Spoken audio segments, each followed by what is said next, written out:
Jules Torres vient de se attaquer de populistes. Ça peut être une fierté d'être proche du peuple. Ça peut être une fierté. Pourquoi ? Parce que j'ai pas le droit de dire que 5 arbitres argentins pour arbitrer l'équipe de France, c'est scandaleux. Excusez-moi, mais le dernier match Argentine-Égypte était arbitré par qui ? Un arbitre français qui a été exceptionnel. Voilà. Monsieur Le Texier. Voilà. Et pourquoi l'arbitre argentin ne serait pas exceptionnel ? Parce que l'arbitre argentin n'est pas français. Voilà, c'est ça. Tout simplement. Vous voulez Posez-vous les bonnes questions. Par un Français. Non, vous dites. C'est une très bonne idée, ça. L'arbitre Vous êtes français, trumpiste, monsieur. en fait, vous n'êtes pas populiste, vous êtes trumpiste. Écoutez, ça peut être dans certains cas une qualité d'être trumpiste. Bien sûr. Notamment si vous voulez être président. Visiblement, ça vous tient d'être trumpiste. C'est une déclaration de candidature. Évidemment, bien sûr, pour l'État du Colorado, notamment. Jules Torres est avec nous. Sébastien Le grand Ligné. bourgmestre de Nice. Et Caroline Turbide est présente, bien sûr. Parlons de France-Maroc. Quelle frustration, les amis. Quelle frustration de ne pas parler de football, de ne pas se dire, mais allez, parlons de ce formidable aventure que vive notre équipe de France. Elle est emportée par un homme exceptionnel qui est Didier Deschamps, dans un contexte qui est un contexte là aussi lourd, puisque en pleine Coupe du Monde, il perd sa maman, il quitte les Bleus pour rejoindre sa famille. Il y a les obsèques qui revient, cette équipe qui est ultra solidaire autour de Didier Deschamps. C'est un groupe qui vit, alors là pour le coup la formule, un groupe qui vit bien. Kylian Mbappé qui est attaqué odieusement par cette sénatrice paraguayenne qui j'espère ne remettra jamais un pied sur le sol français après tout ce qu'elle a pu dire, et j'espère qu'elle pourra être condamnée pour ce qu'elle a dit, puisque je crois qu'il va porter plainte quand même, Kylian Mbappé. Je connais assez peu la justice paraguayenne. Non, de toute façon, vous ne connaissez pas grand-chose, Jules Torres. Mais voilà, c'est ce contexte-là. Et puis, une équipe exceptionnelle de l'équipe de France, et une équipe marocaine incroyable. Incroyable. Bon, mais malheureusement, on va parler de sécurité, puisque ce soir, comme à chaque événement footballistique heureux qui devrait nous unir, on se retrouve maintenant avec ces violences émeutières qui deviennent des habitudes, à tel point que vous allez solliciter 20 000 policiers sur l'ensemble du territoire, dont quasiment la moitié, 8 000, à Paris. Écoutez attentivement le sujet, il est signé Anaïs Bauchet. Bravem, CRS, gendarmes mobiles, drones, véhicules anti-béliers. D'après les informations du Figaro, plus de 20 000 policiers et gendarmes ont été déployés sur le territoire en prévision du match de ce soir. À Paris, avec les terrasses ouvertes jusqu'à 2h du matin, environ 8 000 forces de l'ordre ont été mobilisées, dont 80 unités de forces mobiles. Le centre de la capitale sera piétonnisé pour la soirée. Des contrôles aléatoires seront également effectués à la recherche d'armes ou de mortiers. Le transport de carburant dans des bidons a été interdit. Des drones seront également chargés de surveiller les rues parisiennes. En prévision d'une augmentation du nombre de gardes à vue, les parquets des grandes villes ont renforcé leur permanence. Dans un message envoyé au préfet début juillet, Laurent Nunez a été clair, aucun débordement ne devra être toléré. Le ministre de l'Intérieur a appelé à renforcer les mesures de sécurité pour assurer l'ordre et prévenir d'éventuels casseurs. La France et le Maroc s'étaient déjà affrontés lors de la Coupe du Monde de 2022. 266 personnes avaient été interpellées, dont 167 à Paris. Des débordements qui rappellent également ceux causés après la victoire du PSG en mai dernier. 890 personnes avaient été interpellées, soit 45% de plus que lors de la première victoire du club en 2025. Quelle tristesse d'entendre ces chiffres, cette insécurité. Guillaume est en direct avec nous, c'est un Parisien. Est-ce que vous craignez des tensions ? C'est la question qu'on vous pose au 01 80 20 39 21. Bonjour Guillaume.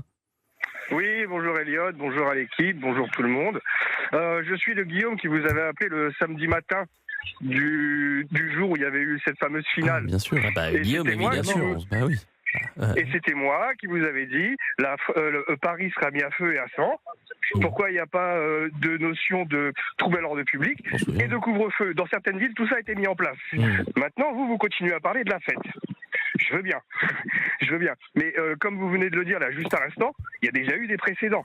Donc je vois pas pourquoi, effectivement, soit c'est de l'innocence, soit c'est de la naïveté. Mais Guillaume, pardonnez-moi. Oui. Alors déjà, ne vous mettez pas au haut-parleur, s'il vous plaît, et gardez le téléphone à l'oreille. Je suis pas au haut-parleur, je suis tout à fait parce que je suis dans la rue aussi, c'est peut-être pour ça. Ah, d'accord. Alors juste une chose, cher Guillaume. Justement, je dis, j'aimerais vous parler de la fête, j'aimerais vous parler de cet instant heureux, mais moi, je ne vais pas faire comme les médias mainstream à cacher ce qui se passe ou à le minimiser. C'est de me dire, c'est frustrant de parler de ces violences qui risquent de se produire tout au long de la nuit.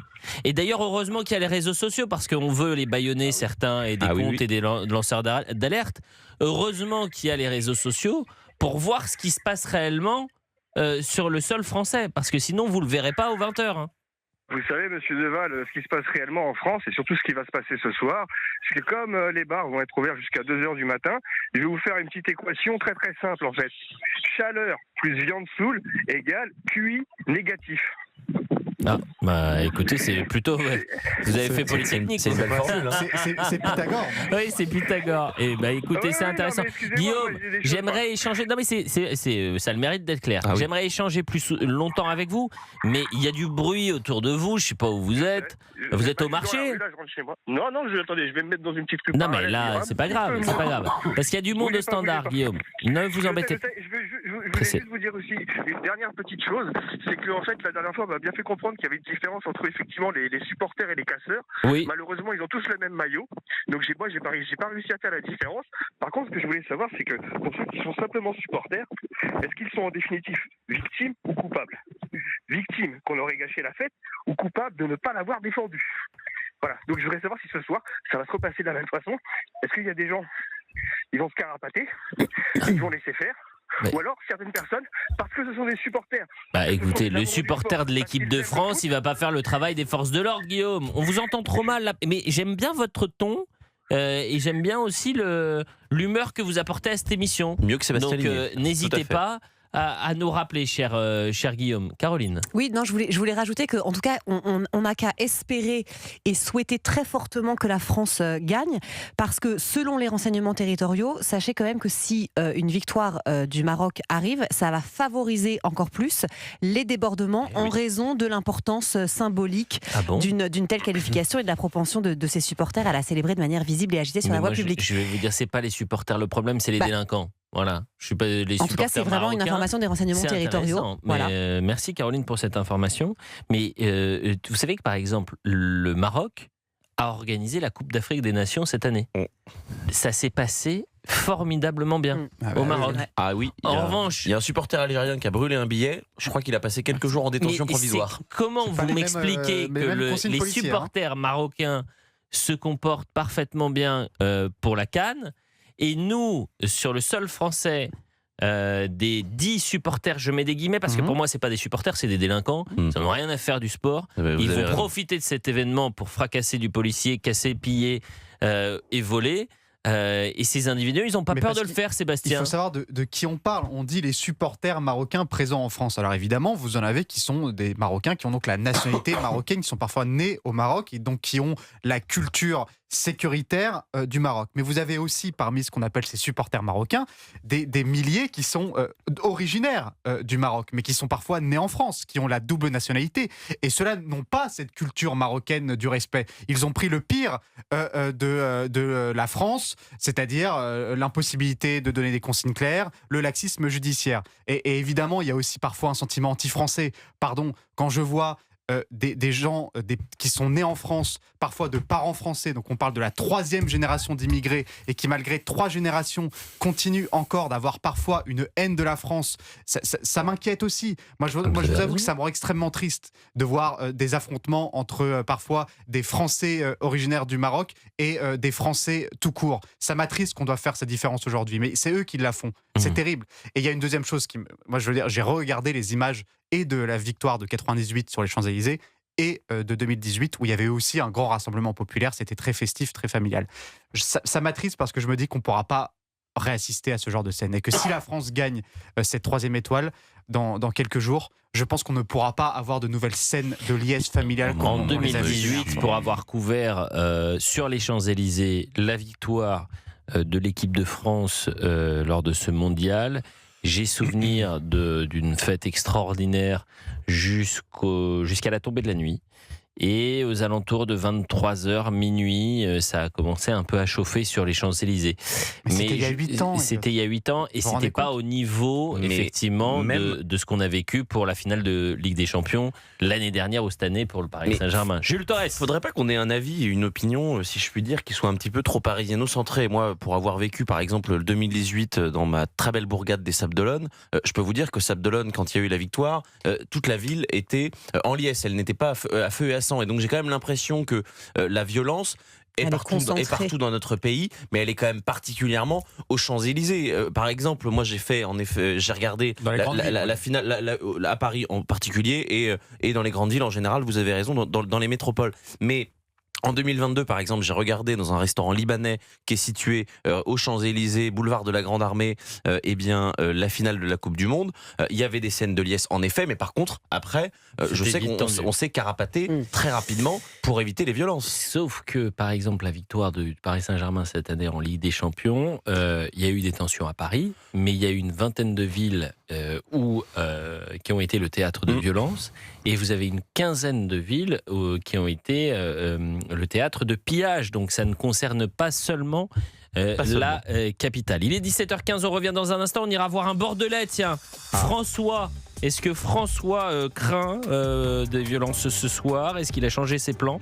Eh bien, on vous pose la question également à vous, chers auditeurs, 01 80 20 39 21. 17h17. Pourquoi vous m'interpellez, Jules Torres?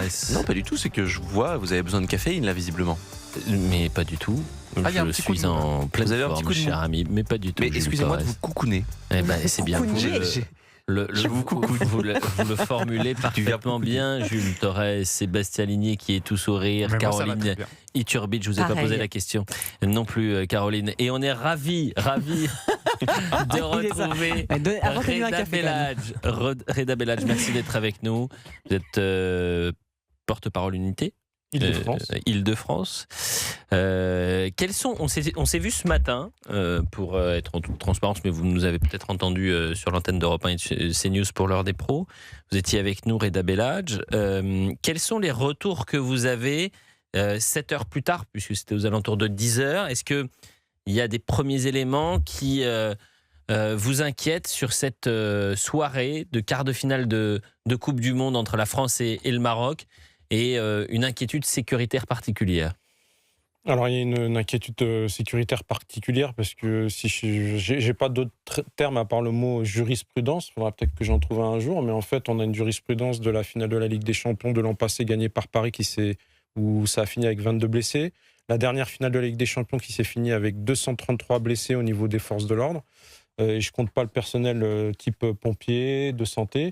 Donc c'est assez, voilà, la situation est quand même assez tendue. On a vu des scènes de violence envers les forces de l'ordre, notamment en finale de Ligue des Champions. On sait qu'après le match du Maroc en huitième de finale, après la victoire contre le Canada, on a eu 32 interpellations et 12 policiers blessés, ce qui est pour nous 12 policiers de trop qui ont été blessés une fois de plus.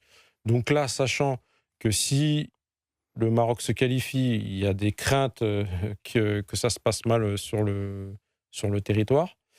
Et parce que pour certains, c'est plus qu'un match de football. Voilà, donc, Mais c'est quoi alors exactement les... Ah, ça, c'est Parce pas... que c'est vrai qu'on parle de la portée symbolique de cette Oui, mais qualification, mais pour eux, ça voudrait dire quoi? Mais ce qui est fou, Faut puisque comprendre, en le France- Maroc et la France, ce sont deux pays amis. Il y a, Ah oui, il y a c'est un lien fraternel, Mais, charnel, alors, qui lie la excusez-moi, France et le Je Maroc. vais vous répondre déjà, c'est que ces gens qui cassent, qui brûlent, qui font des rixes, qui détruisent du mobilier urbain, qui s'en prennent aux forces de l'ordre, ce ne sont pas des supporters marocains. Ça, il faut l'intégrer.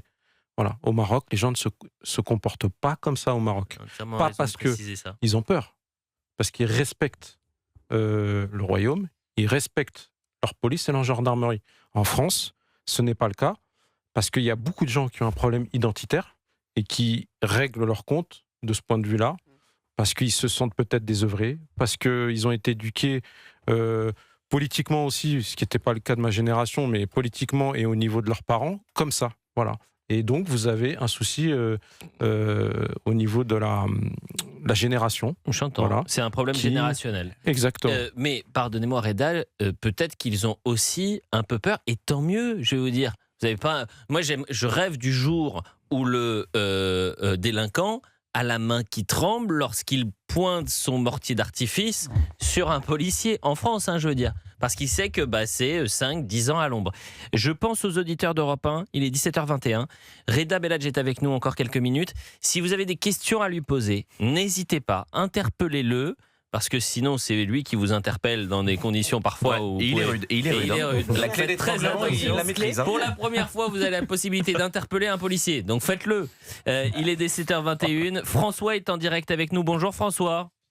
Bonjour Elliot, bonjour à tous et merci de me reprendre encore à nouveau avec vous dans votre émission. Mais cher François, vous êtes le bienvenu. Est-ce que vous avez une question, plutôt que nous donner forcément votre avis, ou en tous les cas qu'on échange tous les deux. Moi, je trouve que c'est formidable quand vous avez la possibilité d'échanger avec notre invité, notre expert. Est-ce que vous avez une question à poser à Reda Bellage ? Honnêtement, ma question serait pourquoi pas foncer dans le tas plus que ce qu'on peut le faire déjà.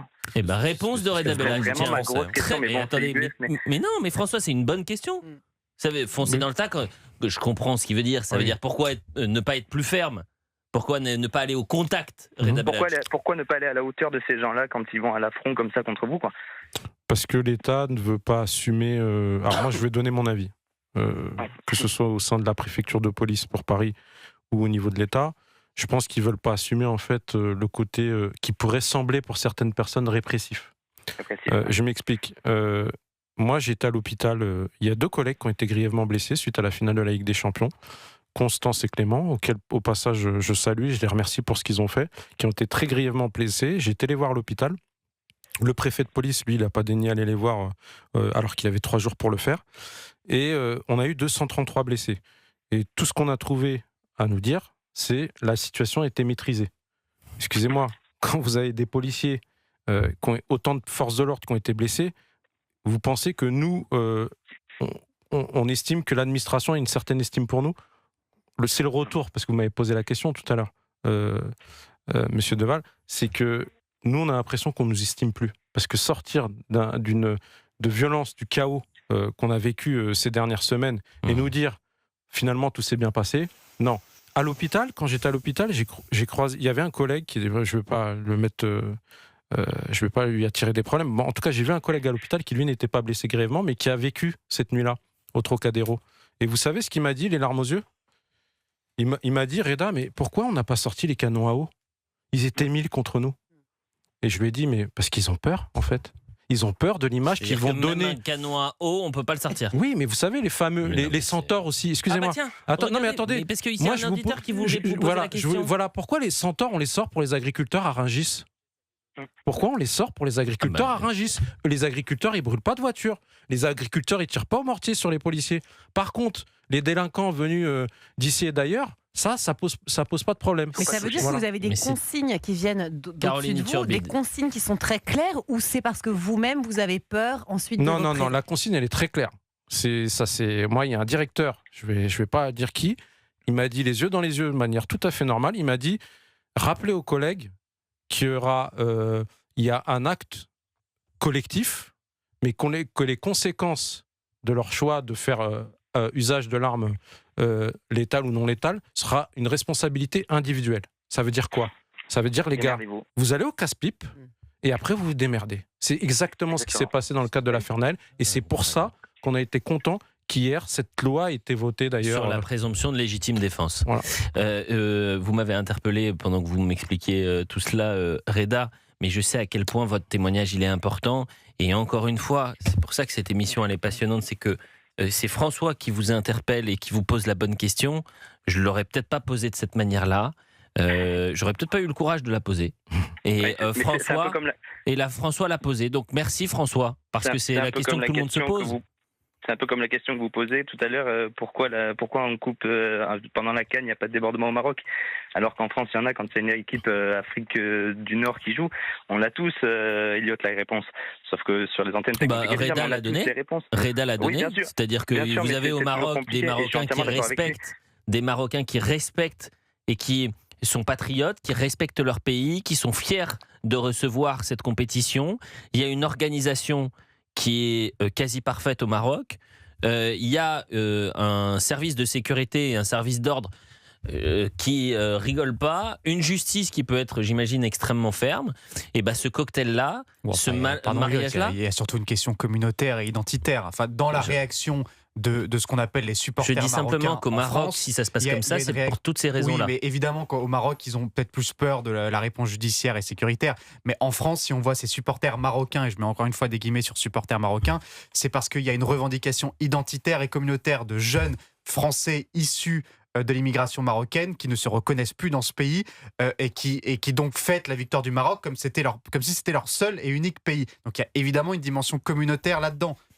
Mais après, si je peux me permettre, monsieur, parce que pour le coup, je suis marocain aussi, j'ai la chance d'être binational. Mon pays, la France, m'a laissé cette chance-là. Ah oui, si. C'est formidable. Je suis même né marocain. Oui, j'ai été naturalisé sous Pasqua. Donc, mais j'ai pas honte et j'en suis fier. Voilà. Oui. Mais au contraire. Mais c'est pour ça que vous en parlez aussi bien aussi du Maroc. Et je connais très bien ce pays. Donc voilà. Mais quand vous regardez la finale de la Ligue des Champions et le chaos qu'on a eu, 233 blessés, c'était pas des Marocains. Donc c'est pour ça que je vous dis, il n'y a pas que des Marocains dans le lot. Il y a de tout en fait. Il y a des blancs, il y a des arabes, il y a de tout. Voilà, c'est tout simple en fait. C'est juste que moi j'ai vécu ça dans les cités auparavant. C'est-à-dire que les dégradations, les feux de véhicules, c'était dans les quartiers. Mais là, à force de laisser faire, maintenant, je suis désolé, mais ils viennent dans vos capitales. Et la prochaine étape, c'est plus sur les champs. C'est pas moi qui le dis. C'est l'avocat spécialiste des questions de sécurité, Thibaut de Montbrial. Merci de me suivre. Thibaut de Montbrial. Qui disait la prochaine étape c'est dans les appartements. C'est déjà arrivé. C'est déjà arrivé dans le 16e arrondissement. 17h28. Merci François de nous avoir appelés. Reda Bellage, vous restez encore quelques temps, je crois. Si vous voulez, oui. Pas de et problème. ensuite, non mais c'est bon. On me dit oui en régie. Bah oui, parce que maintenant là, je vais faire quelque chose. C'est les auditeurs posent les questions à Reda Bellage et Reda Bellage qui représente les policiers répondra à toutes ces questions-là. Merci à vous. On est ensemble jusqu'à 18h. À tout de suite sur Europe 1.